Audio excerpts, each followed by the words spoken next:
1990 он чи хэд настай байсан уу? Бас одоо хувийн мэдээлэл гэж үзнэ үү юу гэж үзнэ үү? 90 он ер нь монголчууд 90 оноос хэдийнээс эхэлж гадаад улс оронд зорчдог болсон бэ гэдэг.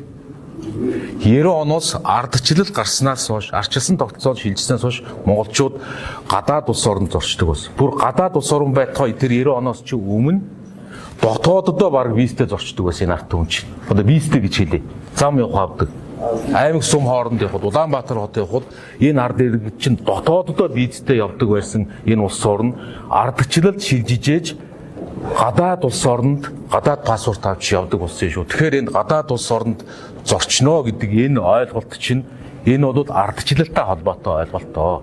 Арчилсан тогтолцоо хүн төрөлхтний нийтлэг хөгжлийн зам ёсонд нийцэж тэнд хөл нийлүүлж алхаж байгаагийн илэрхийлэлээ. Тэгэхээр ер нь энэ ардчлалын паспорт, ардчлалын гэргээ гардаж байгаа хүмүүс би энэ хүн төрөлхтний ардчилсан үнэт зүйлсийг дэмжиж ажилланаа гэдэг энэ намын гишүүний баталгаас илүү өргөн утгатай ойлголтоо гэдгийг би түрүү хэлсэн.